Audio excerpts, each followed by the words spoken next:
जय भोलेनाथ। आप सभी का हमारे YouTube चैनल पर हार्दिक स्वागत है।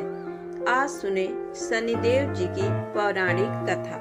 राजा विक्रमादित्य और शनिदेव महाराज की कहानी। एक पौराणिक कथा के अनुसार एक बार सभी नवग्रहों सूर्य, चंद्र, मंगल, बुध, बृहस्पति, शुक्र, शनि, राहु और केतु में विवाद छिड़ गया कि इनमें सबसे बड़ा कौन है। सभी का दावा था कि वही सर्वोत्तम है। जब वे वापस में निर्णय नहीं कर सके तो देवराज इंद्र के दरबार में उनसे इस पर फैसला देने के लिए कहा। इंद्र इस स्थिति से डर गए और उन्होंने कहा कि वे इस पर फैसला लेने में सक्षम नहीं हैं। साथ ही उन्होंने उस समय पृथ्वी पर राज कर रहे राजा विक्रमादित्य की योग्यता और न्यायप्रियता का जिक्र करते हुए उनकी सलाह लेने के लिए कहा। इस पर सभी ग्रह राजा विक्रमादित्य के पास पहुंचे और उन्हें अपना विवाद बताते हुए निर्णय के लिए कहा। ग्रहों की बात सुनकर राजा काफी चिंतित हो उठे, क्योंकि वे जानते थे कि जिस किसी को भी छोटा बताया वही रुष्ट हो जाएगा। अब राजा ने युक्ति निकाली। उन्होंने स्वर्ण, रजत, कांस्य, पीतल, सीसा, रांगा, जस्ता, अभ्रक और लोहे से 9 सिंहासन बनवाए और उन्हें इसी क्रम में रख दिया। इसके बाद सभी ग्रहों से निवेदन किया कि वे सिंहासन पर स्थान ग्रहण करें। जो अंतिम सिंहासन पर बैठेगा वही सबसे छोटा होगा। सारे ग्रहों ने अपना स्थान ग्रहण किया, जिसमें लौह सिंहासन सबसे आखिर में था, जिस पर शनिदेव सबसे बाद में बैठे और वही सबसे छोटे कहलाए। इस पर शनि कुपित हो गए और उन्हें लगा कि राजा ने ये जानबूझकर किया है। तब शनि ने गुस्से में राजा से कहा कि वो उन्हें नहीं जानते। जैसे सूर्य एक राशि में 1 महीना, चंद्रमा 2.25 महीना 2 दिन, मंगल 1.5 महीना, बृहस्पति 13 महीने, बुध और शुक्र 1-1 महीने विचरण करते हैं, वैसे ही शनि 2.5 से 7.5 साल तक एक राशि में रहते हैं, जिसके चलते बड़े बड़ों का विनाश हो जाता है। शनि ने कहा कि ये शनि की 7.5 ही थी जिसने श्री राम को 14 वर्ष का वनवास कराया, और जब रावण जैसे महावीर पर आई तो मामूली वानर सेना ने लंका पर विजय प्राप्त कर उसका अंत करवा दिया। इसके बाद राजा को सावधान रहने को कहकर शनिदेव गुस्से में वहां से चले गए। कुछ समय बाद राजा पर शनि 7.5 आई और शनिदेव घोड़ों के सौदागर बनकर उनके राज्य में कई बढ़िया घोड़े लेकर आए। राजा ने यह समाचार सुनकर अपने अश्वपाल को अच्छे घोड़े खरीदने की आज्ञा दी। उसने कई अच्छे घोड़े खरीदे। इन्हीं में से एक श्रेष्ठ घोड़े पर राजा सवारी करने निकले, परंतु जैसे वो उस पर सवार हुए, घोड़ा सरपट वन की ओर भागा और भीषण वन में राजा को गिराकर वहां से भाग गया। भूखा प्यासा राजा उस जंगल में भटकने लगा। तब एक ग्वाले ने दया करके उसे पानी पिलाया। राजा ने प्रसन्न होकर उसे अपनी अंगूठी दे दी। इसके बाद तो एक सेठ की दुकान में उज्जैन पहुंचा और अपना नाम बताया बीका। सेठ की दुकान उन्होंने जल पीकर कुछ देर विश्राम किया। भाग्य से उस दिन सेठ जी की खूब कमाई हुई। सेठ ने समझा कि बीका उसके लिए भाग्यशाली है। वो उसे खाना खिलाने अपने साथ घर ले गया, जहाँ खूंटी पर एक हार टंगा था। अनायास सेठ को अनोखा दृश्य दिखा कि हार को खूंटी निगल रही है और देखते देखते पूरा हार गायब। ये देखकर सेठ घबरा गया और उसे बीका की कारस्तानी समझकर कोतवाल से कहकर न सिर्फ जेल भिजवाया, बल्कि हाथ पांव भी कटवा दिए और नगर के बाहर फिकवा दिया। राजा अपनी इस दुर्दशा पर हैरान था।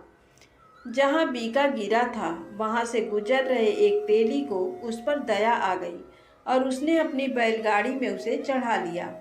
बीका बना राजा अपनी जीभ से बैलों को हाँकते हुए गाड़ी चलाने लगा। उसी काल में राजा की शनि दशा समाप्त हो गई और वो वर्षा के स्वागत के लिए मल्हार गाने लगा। इस गीतों को नगर की राजकुमारी ने सुना और उस पर मोहित हो गई उसने मन ही मन प्रण कर लिया कि वह गायक से ही विवाह करेगी। पता लगवाने पर राजा की स्थिति के बारे में पता चला, परंतु सबके समझाने के बावजूद राजकुमारी का निश्चय नहीं बदला और उसने उसी अपंग गायक से शादी करने का निर्णय कर लिया। अतः दोनों का विवाह हो गया। तब शनिदेव ने राजा को स्वप्न में दर्शन देकर कहा कि देखा मुझे छोटा बताने का नतीजा। तब राजा ने उनसे क्षमा मांगी और अनुरोध किया कि ऐसा कष्ट किसी को भी न दें। तब शनिदेव ने कहा जो उनका व्रत करेगा और कथा कहेगा उसे शनि की दशा में कोई दुख और कष्ट नहीं होगा, उसके सारे मनोरथ पूर्ण होंगे। साथ ही राजा को हाथ पैर भी वापस दिए। सुबह राजकुमारी अपने पति को एकदम ठीक से देखकर हैरान रह गई। तब राजा ने उसे अपना असली परिचय देते हुए बताया कि वह उज्जैन का राजा विक्रमादित्य है। जब सेठ ने ये सब सुना तो वह राजा से क्षमा मांगने लगा। इस पर राजा ने कहा कि वह तो शनिदेव का कोप था, इसमें किसी का कोई दोष नहीं। सेठ ने कहा कि उसे शांति तभी मिलेगी जब वे उसके घर चलकर भोजन करेंगे। राजा गया तो सेठ ने देखा कि खूंटी ने हार वापस निकाल दिया। सेठ ने अपनी कन्या का विवाह भी राजा से कर दिया। इसके बाद अपनी दोनों पत्नियों के साथ राजा उज्जैन नगरी आए, जहां नगरवासियों ने उनका भव्य स्वागत किया। नगर आगमन के उत्सव पर राजा ने घोषणा की कि उन्होंने शनिदेव को सबसे छोटा बताया था, जो कि गलत है। असल में वही सर्वोपरि हैं। तब से सारे राज्य में शनिदेव की पूजा और कथा नियमित होने लगी। प्रेम से बोलें शनिदेव महाराज की जय हो। अब आइए सुने शनिदेव महाराज की दूसरी पौराणिक कथा। एक ब्राह्मण को सपने में नीली घोड़ी पर नीले कपड़े पहने एक आदमी दिखाई देता और कहता है, हे ब्राह्मण देवता, मैं तेरे लगूंगा। ब्राह्मण घबराकर उठ गया। अगले दिन यही सपना उसे फिर आता है। ये सपना उसे रोज आने लगा। वह परेशान हो गया और चिंता के मारे दुबला होने लगा। उसकी पत्नी ने कारण पूछा तो उसने सपने के बारे में बताया। ब्राह्मणी बोली, वे अवश्य ही शनि महाराज होंगे। अब की बार दिखें तो कहना लग जाओ, पर सवा पहर से ज़्यादा मत लगना। उस दिन सपना आने पर ब्राह्मण ने कहा, लग जाओ, पर कितने समय के लिए लगोगे? तब शनि जी बोले, 7.5 वर्ष का लगूंगा। ब्राह्मण ने कहा, क्षमा करें शनि जी, इतना भारी तो मुझसे झेला नहीं जाएगा। तब शनि जी बोले, तो 5 वर्ष का लग जाऊंगा। ब्राह्मण बोला, ये भी मेरे लिए ज़्यादा है। शनि जी बोले, 2.5 साल का लग जाऊं? ब्राह्मण ने मना किया तो शनि जी कहने लगे, सवा पहर का तो लगूंगा ही, इतना तो कोढ़ी कलगी भिखारी के भी लग जाता हूँ। तब ब्राह्मण ने कहा, ठीक है। ब्राह्मण को सवा पहर की शनि की दशा लग गई। ब्राह्मण ने नींद से जाकर ब्राह्मणी से कहा, मेरे सवा पहर शनि की दशा लग गई है, इसलिए मैं जंगल में जाकर ये समय बिताऊंगा। मेरे लिए खाने पीने का सामान बांध दे। मेरे पीछे से किसी से लड़ाई झगड़ा ना हो, इसका ध्यान रखना।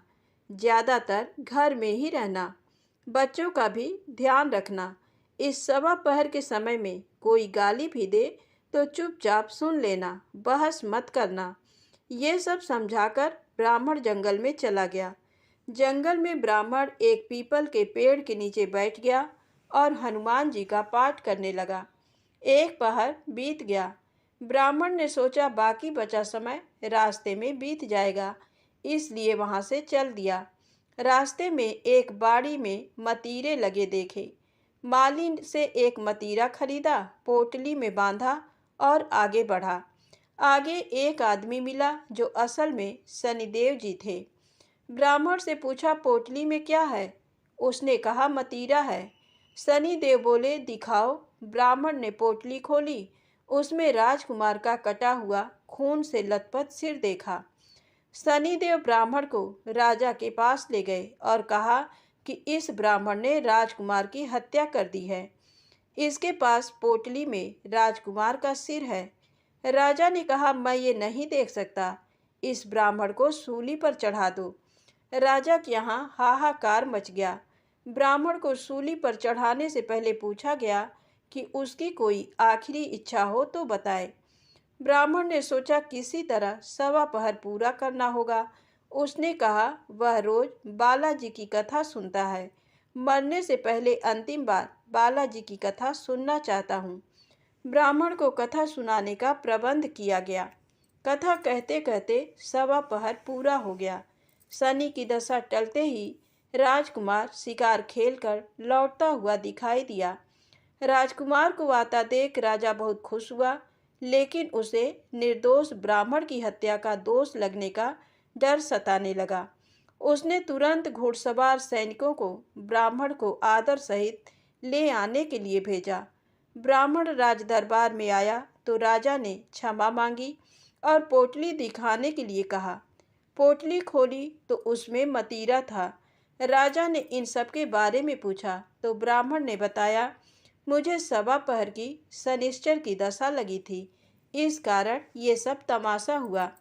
राजा ने पूछा, ये दशा कैसे टलती है? ब्राह्मण बोला, राजा या सेठ के लगे तो काला हाथी या काला घोड़ा दान करे, गरीब के लगे तो पीपल की पूजा करे तब बोले, साचा शनिश्चर कहिए, जाके पाँव सदा ही पड़िए।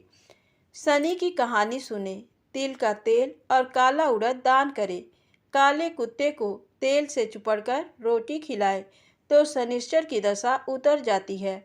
राजा ने उसे मतीरा वापस दे दिया। घर आकर ब्राह्मण ने मतीरा काटा तो उसमें बीज की जगह हीरे मोती निकले। ब्राह्मणी ने पूछा, ये कहाँ से लाए? आप तो कह रहे थे शनि की दशा लगी है।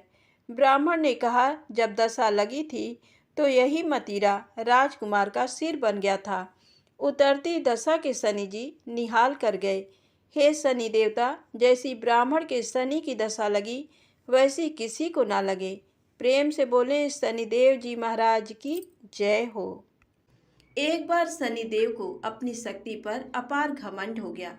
शनिदेव को लगने लगा कि उनसे शक्तिशाली कोई भी नहीं है। उनकी दृष्टि मात्र से ही व्यक्ति के जीवन में उथल पुथल शुरू हो जाती है। शनिदेव इसी मद में चूर होकर ऐसे स्थान पर पहुँचे जहाँ पर हनुमान जी अपने प्रभु श्री राम की साधना में लीन थे। भगवान श्री राम की भक्ति में डूबे हनुमान जी को देख शनिदेव ने उन पर अपनी वक्र दृष्टि डाली, लेकिन कोई प्रभाव नहीं हुआ। इससे क्रोधित होकर शनिदेव ने हनुमान जी को ललकारते हुए कहा कि हे बानर, देख कौन सामने आया है। हनुमान जी ने शनिदेव पर कोई ध्यान नहीं दिया और अपनी भक्ति में लीन रहे। शनिदेव ने सभी प्रयास कर लिए, लेकिन हनुमान जी पर कोई प्रभाव नहीं पड़ा। तो शनिदेव को क्रोध सातवें आसमान पर पहुंच गया। तनाव और गुस्से में आकर शनिदेव ने एक बार फिर प्रयास किया और कहा, हे बानर, आंखें खोल, मैं शनिदेव तुम्हारी सुख शांति को नष्ट करने आया हूँ। इस संसार में ऐसा कोई नहीं जो मेरा सामना कर सके।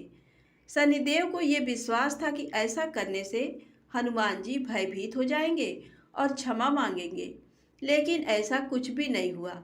बहुत प्रयास करने पर हनुमान जी ने बहुत ही सहज भाव से पूछा कि महाराज, आप कौन हैं? इस बात को सुनकर शनिदेव को और क्रोध आ गया। शनिदेव हनुमान जी से बोले, अभी इसी समय मैं तुम्हारी राशि में प्रवेश करने जा रहा हूँ, तब समझ में आएगा कि मैं कौन हूँ। इस बार भी हनुमान जी ने शनिदेव से कहा कि आप कहीं और जाएं और उन्हें अपने प्रभु का स्मरण करने दें, विघ्न ना डालें। शनिदेव को हनुमान जी की ये बात कतई पसंद नहीं आई और ध्यान लगाने जा रहे हनुमान जी की भुजा पकड़ ली और अपनी तरफ खींचने लगे। हनुमान जी को लगा जैसे उनकी भुजा को किसी ने दहकते अंगारों पर रख दिया हो। उन्होंने तुरंत एक झटके से अपनी भुजा शनिदेव की पकड़ से छुड़ाया। इसके बाद शनि ने विकराल रूप धारण कर उनकी दूसरी बाह को पकड़ने की कोशिश की तो हनुमान जी को हल्का सा क्रोध आ गया और उन्होंने अपनी पूंछ में शनिदेव को लपेट लिया। शनिदेव का अहंकार और क्रोध तब भी कम नहीं हुआ। शनिदेव ने हनुमान जी से बोले, तुम तो क्या, तुम्हारे प्रिय श्री राम भी मेरा कुछ नहीं बिगाड़ सकते। इस पर हनुमान जी को अत्यंत क्रोध आ गया और पूंछ में लपेट कर शनिदेव को पहाड़ों पर, वृक्षों पर खूब उठा उठा कर पटका और रगड़ा। इससे शनिदेव का हालत खराब हो गया। शनिदेव ने मदद मांगी और रक्षा करने के लिए कहा, लेकिन कहीं भी देवता मदद के लिए आगे नहीं आया। अंत में शनिदेव को अपनी गलती का एहसास हुआ और बोले, दया करें वानर राज, मुझे अपनी उद्दंडता का फल मिल गया, मुझे क्षमा करें, भविष्य में आपकी छाया से भी दूर रहूंगा। तब हनुमान जी बोले, मेरी छाया ही नहीं, मेरे भक्तों की छाया से भी दूर रहने का वचन देना होगा। तब शनिदेव ने हनुमान जी को ऐसा ही वचन दिया। इसीलिए शनिदेव हनुमान भक्तों को परेशान नहीं करते हैं। दूसरी कथा के अनुसार अहंकारी लंकापति रावण ने शनिदेव जी को कैद कर लिया और उन्हें लंका में एक जेल में डाल दिया। जब तक हनुमान जी लंका नहीं पहुंचे तब तक शनिदेव उसी जेल में कैद रहे। जब हनुमान जी सीता मैया की खोज में लंका में आए तब माँ जानकी को खोजते खोजते उन्हें भगवान शनिदेव जेल में कैद मिले। हनुमान जी ने तब शनि भगवान को आज़ाद करवाया। आज़ादी के बाद उन्होंने हनुमान जी को धन्यवाद दिया और उनके भक्तों पर विशेष कृपा बनाए रखने का वचन दिया। प्रेम से बोले, हनुमान जी महाराज की जय हो, शनिदेव जी की जय हो। अब आइए सुने शनिदेव महाराज की कहानी।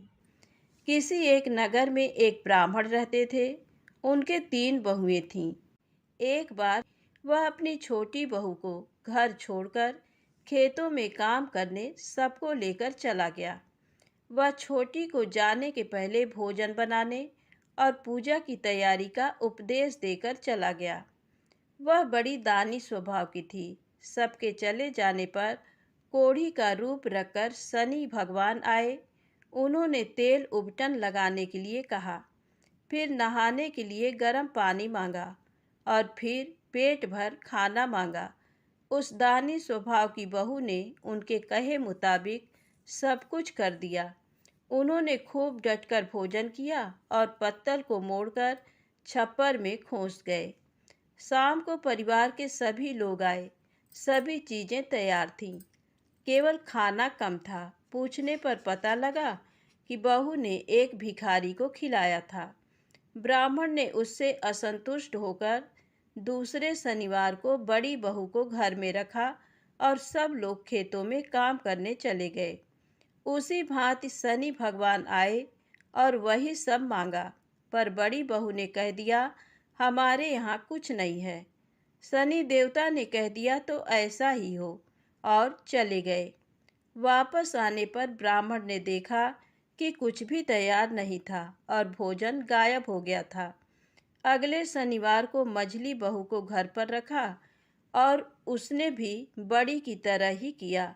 शनि देवता ने उसे भी वैसा ही शाप दिया और चले गए। चौथे शनिवार को फिर छोटी बहू को रखा गया।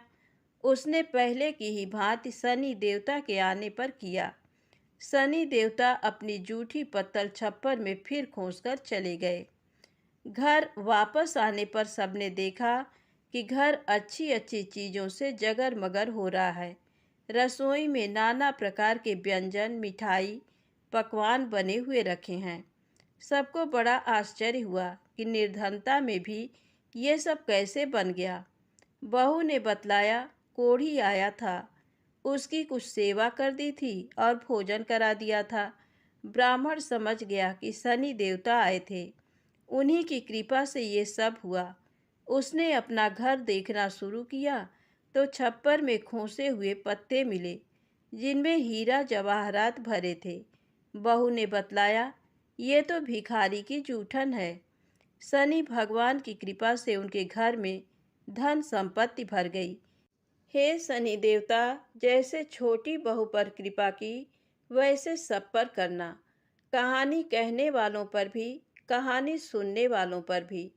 प्रेम से बोलें, शनिदेव महाराज की जय हो। आइए सुने शनिदेव महाराज की दूसरी कहानी। किसी देश में एक राजा राज्य करता था। उसने अपने नगर में एक बाजार लगवाया। दूर दूर से सौदागर बुलवाए और डुग्गी पिटवा दी कि बाजार उजड़ने पर जिसका जो भी माल नहीं बिकेगा उसे राजा खरीद लेगा। सौदागर बहुत खुश थे। जिस दिन किसी सौदागर का कोई माल नहीं बिकता, राजा के आदमी जाते और उचित मूल्य देकर खरीद लेते थे। एक दिन एक मतिभ्रम लोहार एक लोहे की शनि देव की मूर्ति बनाकर बाजार में बेचने के लिए ले आया। भला शनि मूर्ति कौन खरीदता? हमेशा की भांति पैठ के उठने पर राजा के आदमी उसके पास पहुँचे और मूर्ति खरीदकर राजा के पास ले गए। राजा बड़ा धर्मात्मा और प्रजा पालक था। राजा ने बड़े आदर से शनि देव की मूर्ति को महल में रख लिया। रात में जब राजा सोया हुआ था, तब उसने देखा कि एक तेजोमय नारी उसके शरीर से निकली और द्वार की ओर बढ़ी। राजा ने पूछा, कौन हो? नारी मूर्ति बोली, राजन, मैं लक्ष्मी हूँ, तुम्हारे घर से विदा होती हूँ। अब तो तुम्हारे घर में शनि का वास है, हम दोनों एक साथ एक जगह पर नहीं रह सकते। लक्ष्मी जी चली गईं, पर राजा ने नहीं रोका। शनि देव को आश्रय देकर वह उनका निरादर नहीं कर सकता था, और फिर जाने वालों को कौन रोक सकता है। थोड़ी देर में एक देव पुरुष निकला और द्वार की ओर बढ़ा। राजा ने पूछा, आप कौन हो? देव पुरुष बोला, मैं वैभव हूँ। राजा ने उसको भी जाने से नहीं रोका। इसी प्रकार धर्म, धैर्य, क्षमा आदि अन्य गुण भी एक एक करके राजा के पास से चले गए, पर राजा किसी को नहीं रोका। अंत में जब सत्य जाने लगा तो राजा ने पूछा, तुम कौन हो देव पुरुष? सत्य बोला, राजन, मैं सत्य हूँ। राजा ने लपक कर उसके पांव पकड़ लिए और बोला, सत्य देव, तुम कैसे जा सकते हो? तुम्हारे बल पर तो मैंने सबका तिरस्कार किया है। मैंने तुमको आज तक नहीं छोड़ा और आज भी मैं तुम्हें नहीं जाने दूंगा, और तुम ही मुझे कैसे छोड़ सकते हो? सारे संसार को छोड़ सकता हूँ, पर तुम्हें नहीं। सत्य लाचार होकर रुक गया। बाहर सब लोग सत्य की राह देख रहे थे। जब सत्य को बहुत देर हो गई फिर भी वह न आया तो धर्म बोला, सत्य के बिना मैं नहीं रह सकता, मैं वापस जाता हूँ। धर्म के पीछे दया, धैर्य, क्षमा, वैभव, लक्ष्मी सभी लौट आए। लक्ष्मी बोली, राजन, तुम्हारे सत्य प्रेम ने तुम्हारी रक्षा की, हमको वापस आना पड़ा।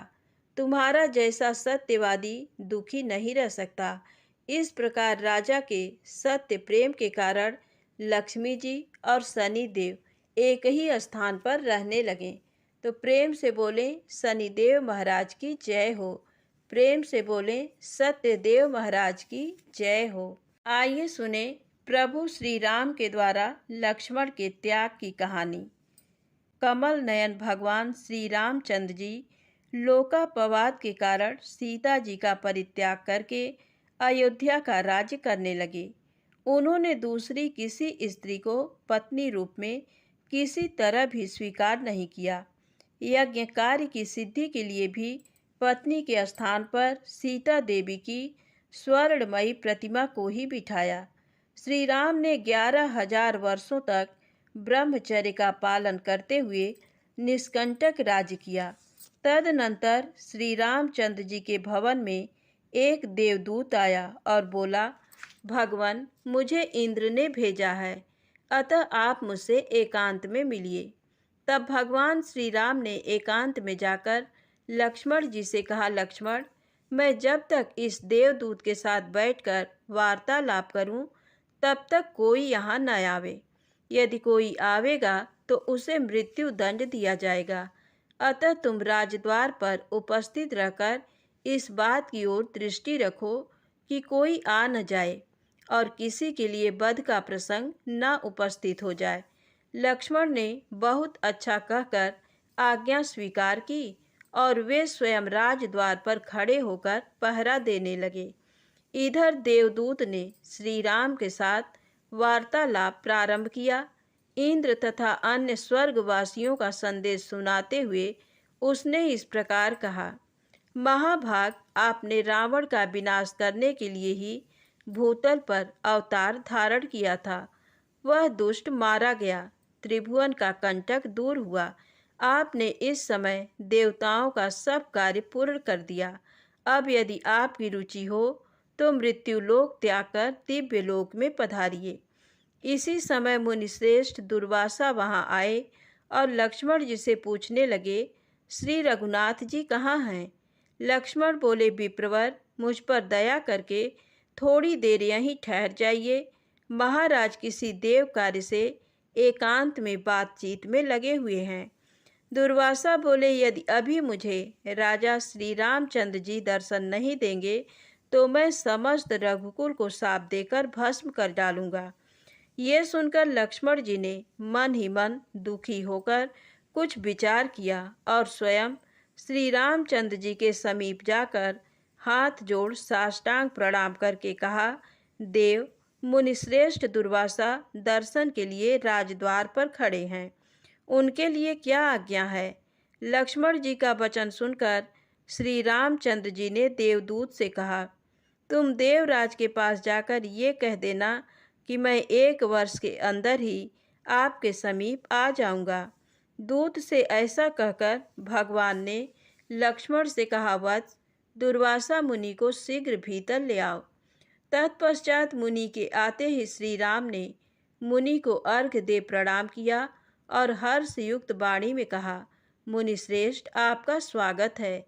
मैं धन्य और अनुगृहीत हूँ जो कि आप मेरे घर पधारे हैं। दुर्वासा ने कहा, रघुनंदन, मैं उपवास पूर्वक चातुर्मास व्रत करके आज भोजन करने के लिए आपके घर आया हूँ, अतः मुझे शीघ्र भोजन दीजिए।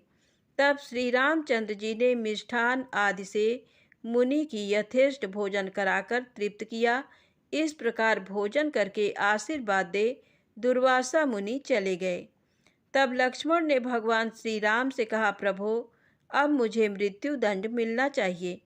ये सुनकर श्री रामचंद्र जी अपनी प्रतिज्ञा का स्मरण करके दुखी हो गए।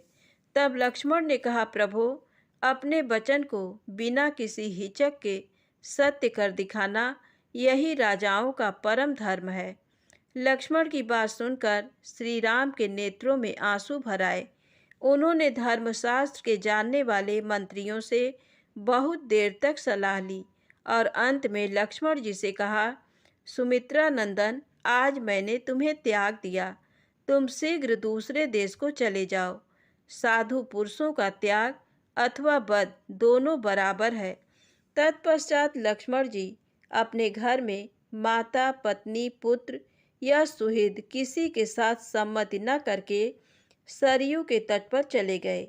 वहां सरयू जल में स्नान करके तट पर एकांत स्थान में बैठ गए और पद्मासन लगाकर उन्होंने अपने आत्मा को परमात्मा में लीन करके ब्रह्मरंध्र से अपने तेजोमय प्राण का परित्याग कर दिया। श्री रामचंद्र जी ने जब ये समाचार सुना तब वे अत्यंत दुखी होकर विलाप करने लगे। वे मंत्रियों और सुहित जनों को साथ लेकर स्वयं उस स्थान पर गए और करुण स्वर में हा वत्स कहकर फूट फूट कर रोने लगे। उस समय लक्ष्मण जी का कलेवर अदृश्य हो गया और फूलों की वर्षा के साथ आकाशवाणी हुई, महाभाग राम, आप शोक न करें। ब्रह्म ज्ञान से संयुक्त लक्ष्मण जी सर्व संन्यास करके परम धाम को पधार गए हैं। आकाशवाणी की ये बात सुनकर मंत्रियों ने कहा, महाराज, ये लक्ष्मण परम सिद्धि को प्राप्त हुए हैं, अतः अब अपने घर को लौटिए। राज्यकार्य की चिंता कीजिए और श्रेष्ठ ब्राह्मणों से पूछकर अपने स्नेह के अनुरूप उनका पारलौकिक कृत्य, श्राद्ध, पिंडदान आदि कीजिए। श्री रामचंद्र जी बोले, मैं लक्ष्मण के बिना अब घर को नहीं लौटूंगा। यदि आप लोगों की रुचि हो तो मेरे प्रिय पुत्र कुश को राज सिंहासन पर बिठाइए। ऐसा कहकर श्री रघुनाथ जी ने परम धाम पधारने का विचार किया। तो प्रेम से बोले, प्रभु श्री राम की जय हो। दोस्तों, यदि कहानी अच्छी लगी हो तो प्लीज़ लाइक अवश्य करें, चैनल को सब्सक्राइब करें, शेयर करें। जय माता दी, जय भोलेनाथ।